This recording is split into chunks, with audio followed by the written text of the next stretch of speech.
Geçen 4 katlı için İbrahim biz Bursa'ya gittik İnegöl'e. Oranın salon takımına baktık abi. Abi isim neydi? Veli abi. İnegöl'ü duymuş muydun önceden? Koltuk piyasasında çok zirve. Veli abi. İnşallah 4 katlıya geçince siz daha rahat oturabilirsiniz diye salon koltuklarını falan baktık. Allah senden de Veli abi. Eksik olmayasın. İbrahim öyle bir yer gezdik ki 250.000 metrekare koltukçu. 250.000 metrekare. Yani 4 katlıyı gezen varsa içinizde 4 katlının 100 katı oluyor.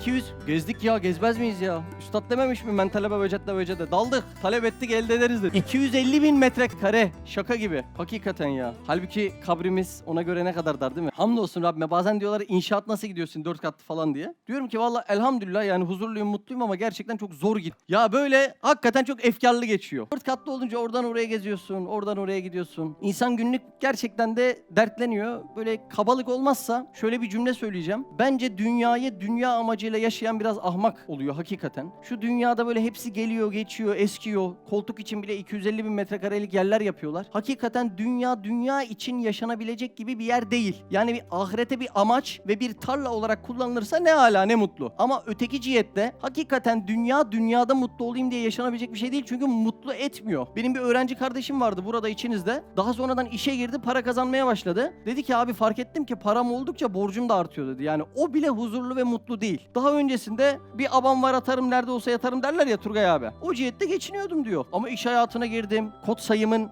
lüksü artmaya başladı. Yol masrafım arttı. Ayakkabı masrafım arttı. Hani bunları yapmayın diye anlatmıyorum. Hani bir arkadaşın derdi. Hani dünya hakikaten de bu cihetlerde bana özellikle çok boğucu geliyor. Hatta hizmeti imaniye ve Kur'aniye olmazsa yani kusura bakmayın çöplük gibi geliyor dünya. Yani böyle ev bile tat vermiyor. Hakikaten de vermiyor. Ve sürekli aklıma ölüm geliyor. Hani Efendimiz Aleyhisselam da sürekli hadis-i şeriflerinde mesela bir hadisinde diyor ki ölüm müminin hediyesidir diyor. Şimdi ölüme böyle öcü gibi bakanlar var ama hadiste Utku müminin hediyesi diye geçiyor. Başka bir hadis-i şerifte şöyle buyuruyor Halil Hoca. Lezzetleri acılaştıran ölümü sıkça zikrediniz diyor. Şimdi ölüm deyince Sabri abi dünya sonsuz gibi gelmiyor. Dünya sonsuz gibi gelmeyin. Dertler de geçici geliyor. Yani düşünsene dünyanın bir sonu var. Evet senin bir sonun var. Evet ihtiyarlığının bir sonu var. Evet o zaman dertlerinin de bir sonu olması lazım. Dertlerin neden baki olsun ki diye insan gerçekten çok ciddi bir şekilde mutmain oluyor kalbi. Yani ben yıllardır abi hep böyle hakikaten ölüme iştiyak duyuyorum bu cihette. Ama hani şehit olmanın ilk kuralı ayakta kalmaya çalışırsın değil mi abi? Çünkü vatanını, milletini, cepheni savunmak için. Yani insan ölüme iştiyak duyuyor ama bu bizim elimizde değil. Hani terhis tezkeresi ne zaman Cenab-ı Allah nasip eder? Onu bilemiyorum ki insanın da hakikaten günlük hayatını geçirme sebebinin en temel taşı bu dertlerine huzur aramak. Öyle değil mi kardeşim? Huzur ararken çoğu zaman insanlar dertleniyor. Anasına gidiyor, atasına gidiyor, babasına gidiyor, dedesine gidiyor, dayısına gidiyor, halasına gidiyor, amcasına gidiyor. Onlar kesmiyor. Bu sefer nereye gidiyor? Bankaya gidiyor, içkiye gidiyor, zinaya gidiyor, kumara gidiyor, iddiaya gidiyor. Ben geçen eski gayrimeşru arkadaşlar vardı. Hamdolsun 5 vakit namazlı arkadaşlar. Geçen gece onların mahalledeydim. Bir anlattılar bana. Dedi ki sen artık kumar anlatma. Yani kumar diye bir şey kalmadı. İddia yoluyla tefecilerin eline düşen kaç adam olduğunu bilsen artık bu zamanın kumarı budur diye sadece bunu anlatırsın dedi bana. Yani iddia diye öyle bir bataklık çıkmış. Allah özellikle genç kardeşlerimizi ondan ve onun vesilesiyle eline düşen o tefeci heriflerden kurtarsın inşallah. İnsanın hakikaten mahiyetine yerleşmiş ve kurtulmak istediği, çözüm aradığı çok fazla derdi var. Bu dertlerine insanlar çözüm ararken isterler ki yanlarında her şeyi bilebilen, her şeye vakıf olabilen birileri olsun. Ben ona fikir danışayım isterler. Doğru mudur kardeşim? Şimdi bir dönem Hazreti Ali Efendimiz bir hutbe ihraz etmek için abi minbere çıkıyor. Bu arada Hazreti Ali'yi bilirsiniz. Hadislerde ilmin kapısı diye geçer Hazreti Ali. Yani bilgi cihetiyle, ilim cihetiyle Hazreti Ali çok zirve bir şahsiyettir. Hatta Celcelutiye diye bir eseri vardır Hazreti Ali'nin. Bir kısmı yanılmıyorsam Süryanice bir eser olması lazım. Risale-i Nur'da da çok fazla bahsedilir. Hazreti Ali'nin bu Celcelutiye isimli eser. Hazreti Ali o dönemde bir iddiada bulunuyor. Yanına gelenlere diyor ki bana her ne sual edebilirseniz edin ben bunlara cevap verebilirim diyor. Hakikaten de boş çevirdiği yok. Bir gün Fatih abi tam hutbeyi ihraz ederken birisi bir sual soruyor Hazreti Ali'ye ve Hazreti Ali ben bunun cevabını bilmiyorum diyor. Ey Ali madem bunun cevabını bilmiyorsan o mekanda ne işin var diyor. Her şeyi bilen mekandan münezzeh olduğu için benim burada işim var diyor. Kimi kastediyor Veli abi? Allah Azze ve Celle. Nasıl cümle ama? Çok ince. Şimdi bak abiler, her şey anlatırken varlıkla anlatılır. Hani Cihat desem ki Mehmet'i anlat, siyah saç, ela göz, boyu şu, kilosu bu değil mi abi? Şu masayı anlat desem ahşap dersin, kütük dersin ama Cenab-ı Allah bunlardan gayrı bir şekilde yoklukla anlatılır. Allah'ı anlat olur. Allah zamandan münezzehtir. Ayrıdır, ağrıdır, yoktur yani. Allah mekandan münezzehtir. Allah acizlikten münezzehtir. Yani acizlik ona dokunamaz. Doğru mudur? Hatta çok ilginç bir şey söyleyeyim. Cenab-ı Allah'ın hazinesi de yoktur. Biliyor muydunuz bunu? Allah'ın hazinesi nerede? Yoktur. Yani Cenab-ı Allah yoktan var eder.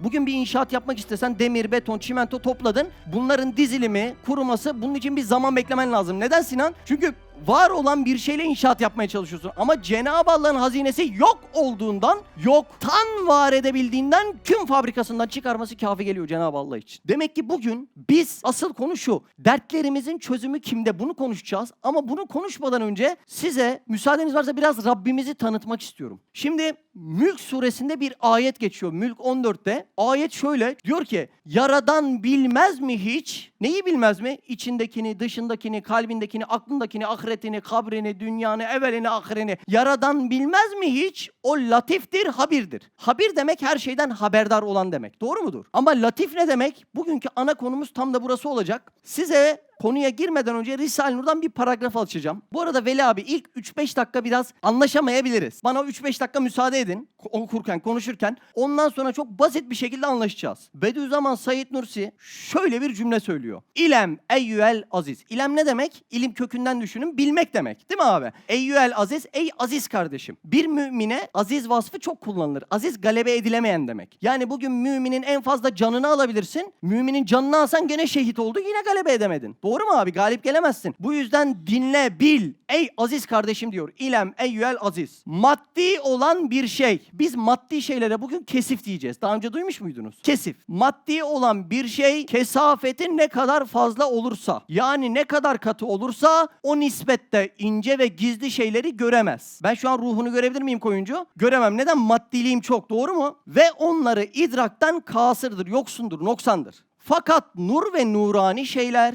ne kadar nuraniyette terakki ederse, ne kadar incelirse, latifleşirse, hassaslaşırsa o nispette ince ve gizli şeylere nüfusu tam ve keskin olur. Ve keza ne kadar latif olursa, şeffaflaşırsa, incelirse o derece maddiyatın içlerini keşfeder diye Bediüzzaman Said Nursi'nin bir cümlesi var. Şimdi burada latif yani letafet, kesif ve kesafet diye iki kelime var. Ne demek bunlar? Şimdi Mesut baba, şurada bir tane uzaktan kumandalı araba olsa, ben elimi böyle yaparak uzaktan kumandalı arabayı yönlendiremem. Doğru mu? Çünkü benim elim kesif. Yani kesif deyince Resul tesiri yok diyeceksin. Latif deyince de tesiri var diyeceksin. Tamam mı? Kesif nedir? Tesiri yok. Latif nedir? Tesiri var. Bir daha tekrarlayalım. Kesif nedir Apo? Tesiri yok. Latif nedir? Tesiri var. Şimdi benim elim kesif olduğu için o uzaktan kumandalı arabayı orada hareket ettiremez. Ama ben onun kumandasını alırsam, kumandasının gönderdiği dalgalar latif olduğundan dolayı uzaktan kumandalı arabayı ne yapabilir? Hareket ettirebilir. Şimdi bakın hacı abiler. Şu dinozor sizce latif mi, kesir mi? Kesif değil mi? Neden kesif? Çünkü bunun bir tesiri yok. Şimdi benim elimde şöyle kibrit olsa Fatih abi. Bu dinozorla 1 trilyon yıl bakışsalar bu dinozor bunun ateşini yakabilir mi? Yakamaz. Neden yakamaz? Beraber hadi. Kesif çünkü. Kesifte tesir yok. Ne lazım bunun ateşini yakmak için? Latif bir şey lazım. Çünkü latifin şuağı uzaklara ulaşır ve tesir vardır. Şimdi bir deneyelim. Bu elimdeki lazer latif midir abi? Latiftir. Şimdi bu latif lazeri tuttuğumda bunun ateşini yakabildi. Demek ki bir şey latif ise bunun daha uzaklara tesiri oluyor mu? Oluyor. Size latifle kesifi ayırabilecek bir şey söyleyeyim. Bu da aynadır. Aynaya kesif bir şeyi tuttuğunuzda, mesela şu aynaya bir tane alim tutalım. Oyuncu sen gözüküyorsun ha sanki. Bir alim tutarsak aynadaki de alim midir? Değildir, cahildir. Yani bu aynayı ona tutup sonra yanına götürüp aynada bir şeyler yapabilir misin? Ey bana bir fıkıh dersi ver diyemezsin. Peki bu aynaya şöyle bir parfüm olsa, parfümü aynanın karşısına koysak. Normalde parfümü elinize aldığınızda kokutabilirsiniz değil mi? Güzel bir koku verir. Peki aynayı, parfümün aynada aksi var, doğru mu? Timsali var. Peki aynayı kokladığınızda kokar mı? Çünkü parfüm nedir? Kesiftir. Doğru mu? Oturuyor değil mi Veli abi biraz da? Şimdi ben şu aynaya 100.000 doların resmini tutsam şöyle. Aynada da 100.000 dolar gözükür mü? Gözükür. Peki bu ayna 100.000 dolar değerinde olur mu? Olamaz. Neden? Çünkü para nedir? Kesiftir. Kesifi anladık mı Caner? Kesifte bizim ayıracımız ne olacak? Ayna olacak. Aynanın içinde görüntüsü var ama hiçbir işe yaramıyorsa kesiftir.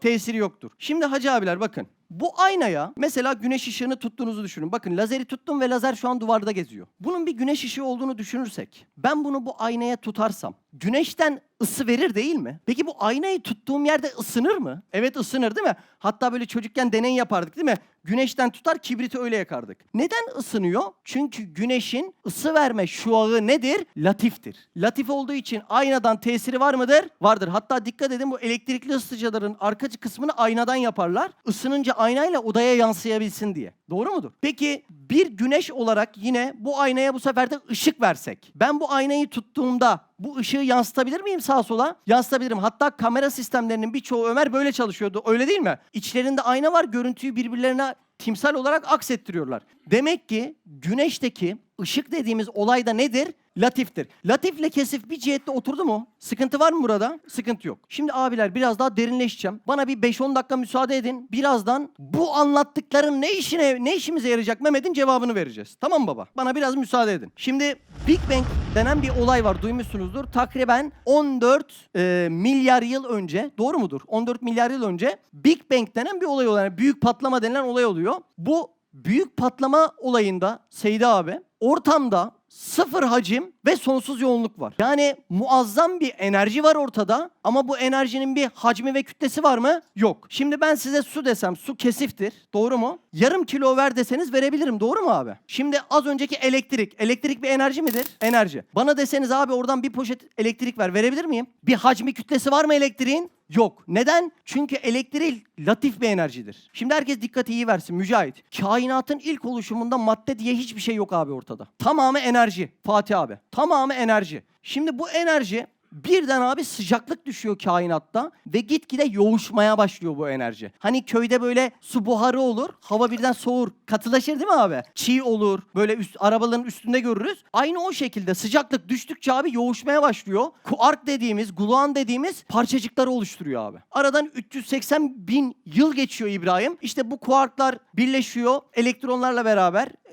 Atomu oluşturuyorlar. Genellikle hidrojen atomunu oluşturuyorlar ve atom dediğimiz, elektron dediğimiz vakalar çıkıyor ortaya. Buraya kadar sıkıntı var mı? Bazı enerji de madde haline gelemiyor. Hala uzayda. Buna da kozmik geri plan radyasyonu diyorlar. Yani hala elektrik gibi düşün. Aslan Giray. Poşete koyamıyorum. Yarım kilo veremiyorum. Bir hacim kaplamıyor. Bir kütlesi yok ama hala enerji olarak bir vasfı var mı? Var. Doğru değil mi? Mesela elektrik bazen bir kisveye giriyor abi. Klimadan soğukluk veriyor bize. Doğru mu? Ama soğukluk elektriğin kendisi değildir. Bazen bir kisveye giriyor abi. Elektrik bize sıcaklık veriyor ama sıcaklık elektrik demek değildir. Bazen bir kisveye giriyor bize aydınlık veriyor ama aydınlık elektrik demek değildir. Yani ben şuradan taşla bütün bunları kırsam lambaları, lambaya zarar veririm değil mi? Elektriğe zarar verebilir miyim? Allah'a da öyle veremeyecektir. Aynen. Çünkü kainatta gördüğünüz her şey Allah'ın bir aksi, timsali, cilvesi, esmasının bir tecellisi ama asla kendi değil. Konu nerelere gidiyor görüyor musunuz? Dikkat burada mı? Şimdi hacı abiler.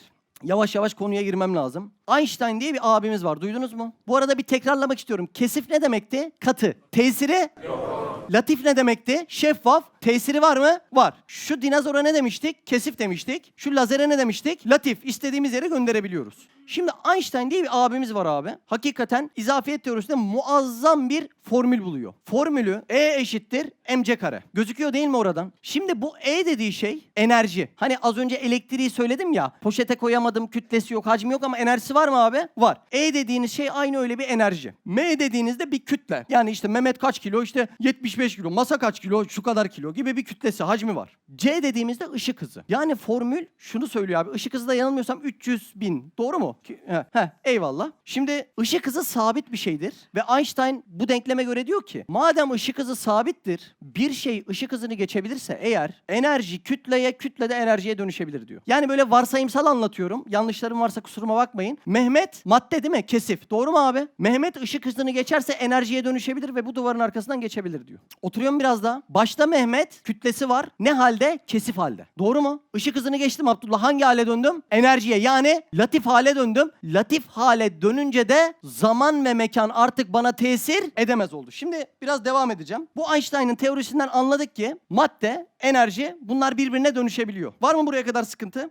Şimdi hacı abiler, kuantumda çift yarık deneyi diye bir şey yapıyorlar. Fatih abi, konunun bağlandığı yere birazdan hayret edeceksin. Bakın, çok güzel İslami şeyler öğreneceğiz. İnanın bana. Kuantum mekaniğinde çift yarık deneyi diye bir şey var. Genelde atom üstü partiküllere abi izafiyet uyguluyorlar.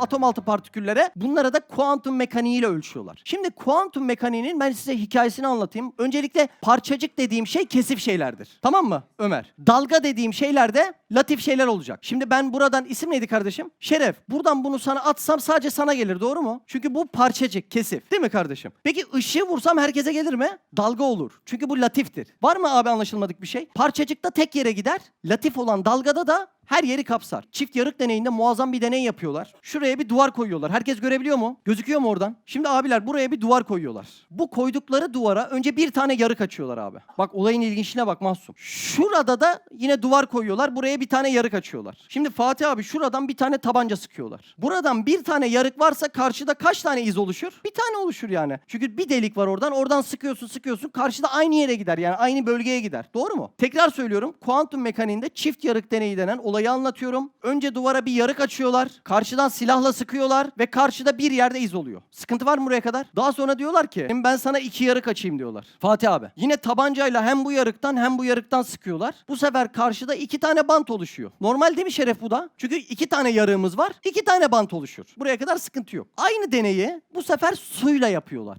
Diyorlar ki 2 yarık açayım, suyu buradan vereyim diyorlar. Şimdi suyu verince su burada dalga dalga tepe noktasıyla çukur yerleri birbiriyle kesişir ve sadece 2 yere gitmez, birçok iz buluyorlar bu sefer duvarda. Demek ki su hangi özelliği gösterdi? Dalga. Silah hangi özelliği gösterdi? Parçacık. Bir daha sorayım. Silah hangi özelliği gösterdi? Parçacık. Su hangi özelliği gösterdi? Dalga. Şöyle düşünün Şeref. Ben buradan el fenerini tutsaydım eğer, gene duvarda 2 yerde nokta göremezdin. Böyle yayılmış bir hareket görürdün. Çünkü dalga özelliği gösteriyor. Veli abi, buraya kadar sorun yok. Şimdi abiler, adamlar diyor ki ben aynı deneyi elektron tabancasıyla yapayım diyor. Bunlar aynı deneyi elektron tabancasıyla yapayım diyor. Veli abi bak, birazdan olaylar kopacak. Bir tane yarık açıyorlar Şeref. Elektron tabancasıyla buraya bir adet elektron gönderiyorlar. Karşıya gidiyor. Bir daha gönderiyorlar, karşıya gidiyor. Bir daha gönderiyorlar, karşıya gidiyor. Yani silahla sıktığımızın aynı versiyonu alıyorlar. Burada parçacık özelliği gösteriyor. Diyorlar ki demek ki elektron parçacık diyorlar. Küçükken fizik dersinde gördüğümüzde böyle dönen bir şey görürdük değil mi abi? O dönen şey, hani elinle tuttuğunu hayal et, parçacık o değil mi? Dönüyor çünkü. Sonra diyorlar ki ben aynı olayı bu sefer çift yarıkla yapayım diyorlar. Bir elektron sıkıyorlar. Bir elektron aynı anda burada ayrılıp 2 delikten birden geçiyor.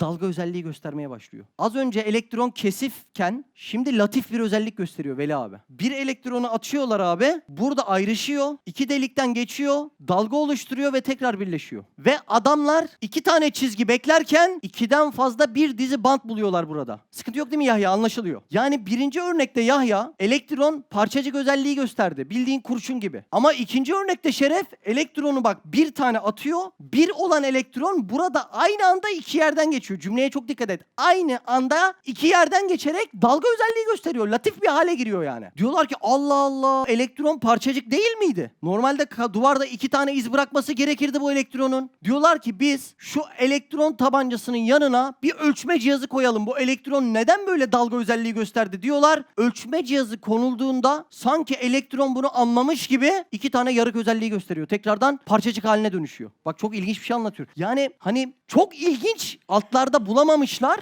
ama bulamadığı şeylere bakın İslamiyet nasıl yanaşacak şimdi. Şimdi baştan söyleyeyim. Einstein diyordu ki E eşittir mc kare. Yani bir şey hem parçacığa dönüşebilir hem de enerjiye dönüşüp latif olabilir. Yani hem kesif olabilir hem latif olabilir diyordu. Bu adamlar elektron tabancasıyla bunu denediler. Bir yarık açtılar, baktılar ki kesif halde bu. Ha, bu elektron bizim gördüğümüz gibi demek ki dönen bir şey dediler. 2 yarık açtılar, baktılar ki Allah Allah, bu parçacık değil dalga gibi hareket ediyor. O zaman bu elektron latif oldu dediler. Bak Şeref, cümleye dikkat et. Bir tane sıkıyorlar elektron, aynı anda ikisinden geçiyor diyorum, bak cümleyi iyi anla. Bak çok ilginç. Ondan sonra diyorlar ki bir ölçme cihazı koyalım diyorlar. Ölçme cihazı koyunca sanki elektron bunu anlamış gibi tekrar parçacık özelliği gösteriyor. 2 tane delikten geçiyor. Şimdi buraya kadar sıkıntı var mı? Şimdi biz bu deneyde anladık ki atom altı dünyasına inildikçe kesif bir şey latif bir özellik gösterebiliyor mu? Gösterebiliyor. Şimdi bakın hacı abiler, insan bedeni nedir? Şeref nedir?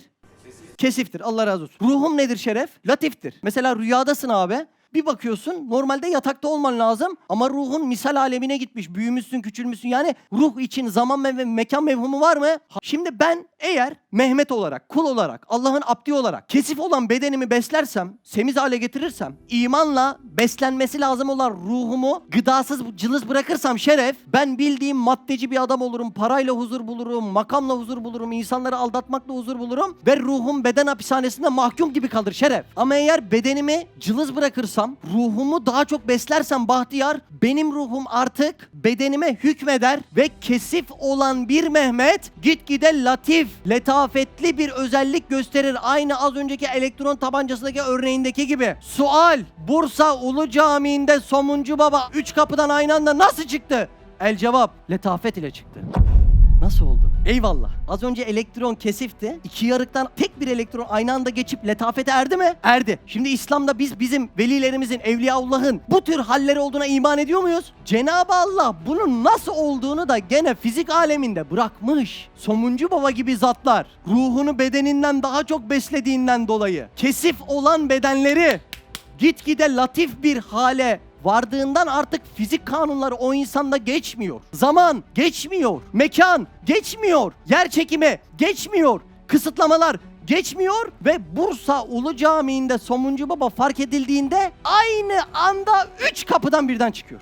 Benim bu anlattığımı az önce kuantum da anlattı çift yarık deneyinde. Biz böyle söyleyince yobaz oluyoruz. Kuantum söyleyince bilim oluyor. Burası üzücü işte. Anladın mı olayı? Ve sizden rica ediyorum makalelere, videolara bakın. Hani ben bu işin erbabı değilim. Eksiğim, kusurum varsa kusura bakmayın ama anlatmaya çalışıyorum. Cibril aleyhisselam, Efendimiz aleyhisselamla görüşürken abi Dıhye diye çok yakışıklı bir sahabenin kılığına giriyor. Duymuş muydunuz hiç? Dıhye diye bir sahabenin kılığına giriyor. Olaya bak şimdi. Cibril aleyhisselam nuraniyet vasfına haiz. Doğru mu? Yani latifliği çok üst seviyede gibi düşünün. Yani estağfurullah bila teşbih, hani yanlış olabilirse kusura bakmayın benzetmelerim, bir enerji gibi düşün. Ama dünyaya vazife için inmesi gerekirken kesifleşmesi lazım. Bu gidişle Cibril aleyhisselam parçacık haline dönüşerek bu sefer dıhye kılığına giriyor. Yani latifken kesif olup hem sahabelerin içinde bulunuyor hem de Efendimiz aleyhisselama vahiy getiriyor. Nasıl olduğunu anladın mı? Çift yarık deneyinde elektron tabancasındaki olay insanları şok etmezken bizim İslam'ın içindeki olay genellikle algılara biraz uçucu geliyor. Neden? Çünkü bununla bunu bağdaştırmıyoruz. Bir tanesi yani Kur'an-ı Kerim Cenab-ı Allah'ın kelam sıfatından doğmuş bir kitap. Şu kainat kitabına baktığında, Tekvin-i Emirler mecmuasına baktığında Allah'ın başka isimlerinin tecellisi olan bir kitap görüyorsun. Demek ki iki kitabı birbiriyle birleştirdiğimizde muazzam bir idrak çıkıyor Şeref ortaya. Sıkıntı var mı burada? İsra suresinin 1. ayetinde diyor ki Hz. Muhammed aleyhisselam bir gecede Mescid-i Haram'dan Mescid-i Aksa'ya ne kadar zamanda Ali? Bir gecede. Şimdi insan diyor ki bu nasıl oluyor diyor. Şimdi Mescid-i Haram yani Hicaz bölgesi. Mescid-i Aksa Kudüs bölgesi. Mesafesi ne kadar abi? Bir gecede nasıl oradan oraya çıkabiliyor? İşte bu şekilde. Kesif bir haldeyken Efendimiz Aleyhisselam'ın ruhu o kadar ulvi, o kadar yüce ki birden istediği bir şekilde Allah'ın izni inayetiyle latif bir hal bu cihette alabiliyor. Var mı buraya kadar sıkıntı? Devam ediyorum Veli abi. Hazır mıyız? Şimdi okuduğum bazı makalelerde Ömer karanlık madde diye bir şeyden bahsediyor Fatih abi. Ya buna karanlık demelerinin sebebi göremediklerinden yoksa kötü bir şey olduklarından dolayı değil. Mesela şu an kainat büyüyor mu küçülüyor mu gitgide? Büyüyor değil mi? Peki bir şey büyüyorsa Şeref enerji girişi olmak zorunda mı? O zorunda. Kainata bakıyorlar diyorlar ki bu enerji girişi nasıl oluyor diyorlar. Demek ki karanlık madde diye bir şey var. Bu sürekli kainata enerji girişi yapıyor diyorlar. Bu söylediklerimi de direkt kabul olarak algılamayın. Yani bir birikim aktarmaya çalışıyorum. Karanlık madde diye bir şey var diyorlar. Mesela kainatta biliyorsunuz galaksiler, yıldızlar birbiriyle bir çekim kuvveti vardır değil mi? Hani bahsederler M1 çarpı M2 bölü D kare. Kütlelerin çarpımı bölü uzaklığın karesi diye değil mi? Şimdi kainatta hesap yapıyorlar. Bakıyorlar ki bu çekim kuvveti için yeterli değil. Bunların, yıldızların, galaksilerin dengesini sağlayacak bir enerji daha olmak lazım diyorlar. Buna da kara enerji diyorlar işte. Buraya kadar sıkıntı var mı? Yani kara kötü manasında değil, henüz göremediğimiz bir enerji var diyorlar. Şimdi Hicr suresinde bir ayet geçiyor. Cinleri de dumansız ateşten yarattık diye bir ayet geçiyor. Veli abi. Dumansız ateş demek görülmeyen bir ateş demek. Az önce bahsettiğimiz karanlık enerji gözüküyor muydu? Gözükmüyordu. Bir varsayıma göre deniliyor ki işte bu cinlerin yaratıldığı dumansız ateş var ya işte bu o karanlık maddedir, karanlık enerjidir deniyor. Yani karanlık enerji demek letafeti çok yüksek bir enerji çeşidi demek abi. Az önce anlattık değil mi letafeti? Onun çok yüksek bir enerji çeşidi demek. Bu varsayım şöyle devam ediyor. Tekrar söylüyorum bu söylediklerim Seydi abi kabul değil varsayımdır. Hani insan masada dostuyla hasbihal eder ya, öyle alın yani. Bu direkt doğrudur gibi almayın. Cinleri dumansız ateşten yarattık derken bu dumansız ateşi o karanlık madde, karanlık enerji gibi addediyorlar. İşte cinler eğer dumansız ateşten yaratılmışsa ve bu dumansız ateş bu karanlık madde ise, bilim ilerledikçe bu karanlık madde manipüle edilirse, hüküm altına alınırsa, demek ki bir insan cinleri de artık yönetebilir demek. Cinleri de artık yönetebilir. Ben bazen duydum, hiç böyle bir şey şahit olmadım ama belki siz de duymuşsunuzdur. Derler ki abi, bazı istihbarat servisleri cinleri elinde tutup onları yönetip bu şekilde istihbarat sağlayabiliyor diye bir cümle söylerler. Bak tekrar diyorum, bunlar kabul değil yani. Doğru demek değil. Ben nasıl siz duyduğunuzu anlatıyorsam ben de bu cihette duyduğumu anlatıyorum. Peki soralım. Bu zamana kadar cinler hiç yönetilebilmiş mi? Soralım mı abi? Veli abi. Cinler değil, şeytan bile yönetilmiş. Bak şimdi. Neml suresinde hani Belkıs'ın tahtı olayını bilir misiniz abi? Belkıs'ın tahtı birden bir cin tarafından birden bir yere götürülür. Şöyle geçer ayet-i kerimede. Cinlerden bir ifrit, sen yerinden kalkmadan ben onu sana getiririm. Onu derken tahtı, ve şüphesiz ben buna güç yetirilebilecek güvenilir biriyim der. Demek ki cini kontrol edebilmişler mi Şeref? Peki şeytanı kontrol edebilirler mi? Edebilirler. Bak şimdi. Süleyman Aleyhisselam'ın cinleri ve şeytanları kontrol edebildiğini biliyorsunuzdur. Enbiya suresinde bir ayet geçiyor. Ayette diyor ki, denize dalarak onun için, yani Süleyman Aleyhisselam için cevherler çıkaran ve başka işler de gören şeytanları yine onun emrine verdik diyor. Kimin emrine? Süleyman Aleyhisselam'ın. Demek ki az önceki tezimizde desek ki cinler ve ifrit dumansız ateşten yaratıldı. Bu dumansız ateş dediğimiz karanlık enerjidir. Demek ki Cenab-ı Allah bazı kullarına bu ifritleri yönetebilme yeteneği vermiş. Demek ki bu karanlık enerji denilen şey manipüle edilse, hükmü altına alınsa bir insanda cinleri yönetebilir diye bir varsayım var. Yani bu doğru mu, gördün mü? Hiç öyle bir şeyler yok. Sadece varsayım bu. Yani %100 doğru olarak kabul etmeyin, olur mu kardeşim? Bunlar varsayım ama baktığınızda silsile mantıklı gidiyor. Şimdi ben size Mülk suresindeki ayeti tekrar hatırlatarak yavaş yavaş dersi bitiriyorum. Ayette diyordu ki, Yaradan bilmez olur mu? Neyi? İçindeki her şeyi. Neden? Çünkü Yaradan'ın esması kesif mi latif mi Veli abi? Latif. Eğer latifse güneşin şuağı ışığı gibi her yeri ihata eder mi? Kalbimi, böğrümü, yanımı, ciğerimi. İşte Cenab-ı Allah her yeri ihata edebildiğinden dolayı şah damarından daha yakındır. Çünkü esması latiftir. Sana şah damarından daha yakın olan Latif Allah dururken, kesif olan haram sevdalarda, haram yollarda medet ve umut arıyorsan da artık sana yazıklar olsun denir, başka bir şey denmez. Şimdi bu ayeti tekrar okuyacağım. Yaradan bilmez olur mu? O latiftir, habirdir. Yani her şeyden haberdardır. Latiftir'i herhalde anladık değil mi? Şimdi şöyle bir varsayım yapalım. Abdullah. Şimdi Abdullah, evli misin? Çocuk var mı? 2 tane. Eyvallah. Allah başlasın. Abdullah, o çocuğu eline alınca bir huzur buluyor musun? Buluyorsun. Abdullah, huzur latif bir şey midir? Kesif bir şey midir? Latif. Çocuğun latif mi, kesif mi? Kesif. Kesif bir şey latif bir şey veremez. Demek ki sana o huzuru çocuğun veremez. Latif olan bir yaratıcı olmak zorunda. Yani Allah veriyor kardeşim. Nasıl ağacın dalları eliyle portakal veriyor, yoksa portakalın dalı tadı o kuru dalda yoktur. Senin çocuğunu da sebep kılarak kalbinde huzuru bizzat yaratan Allah. O zaman huzurun kaynağı çocuğun mu, Allah'ın mı? Allah. Böyle bazen Abdullah, insan mesela eski dönemlerde haram sevdalara düşer Murat. Bu haram sevdalara düştüğünde gerçekten bir ergen için çok zor bir durumdur. Kendini mahveder. Sevdiği o haram sevda latif midir, kesif midir? Kesiftir. Peki üzüntüsü latif midir, kesif midir? Latiftir. Kesif bir şey böyle bir şeyi haşa estağfurullah yaratamaz ki. Demek ki haram sevdası bile vesileyken üzüntüyü de yaratan yalnız ve yalnız latif olan Allah. Tam kainata böyle bakılırsa, az önce sorumuzu tekrarlayalım. Ben dertliyim arkadaş. Derdimin dermanı kimde? Madem böyle bakılırsa derdinin dermanını çoluğunda, çocuğunda, hanımında bulamazsın. Bunlar yalnız adi birer perdedir, esbaptır. Çünkü senin arzu ettiğin huzuru, üzüntünün gitmesini, mutluluğunu an ve an yaratmak için letafet özelliğine sahip bir zat lazımdır. Yani Allah Azze ve Celle lazımdır. Abdullah, yine seninle bir örnek yapsak olur mu? Abdullah, ben ağzı maskeli bir adamım. Elimde de çakıyı çıkardım. Örneğim abes olmaz inşallah. Hanımını da bu tarafa aldık Abdullah. Senin de önüne cam kapattık. Her yer karanlık, sadece bizi görebiliyorsun Abdullah. Bak, olayı bilmiyorsun ha. Ben neyim Abdullah? Ağzı maskeli, eli bıçaklı bir adam. Abdullah, birden 4 kişi geliyor, hanımının elinden ayağından tutup bir masaya yatırıyor kardeşim. Bak, olayları bilmiyorsun. Ne olursun camın arka tarafında? Çıldırırsın değil mi? O camı kıracak gibi olursun. Camın arkasındasın ve 4 kişi birden hanımını bir masaya yatırıyor. Bir kişi de o esnada hanımının ağzına şöyle tutuyor. Ondan önce Abdullah yardım et diye bağıran hanımın artık bir şey de diyemiyor. Ve ben ağzı maskeli adam geliyorum Abdullah. Bıçağı çıkarıyorum. Karının karnından bıçağı vuruyorum. Ne hissedersin camın arka tarafında?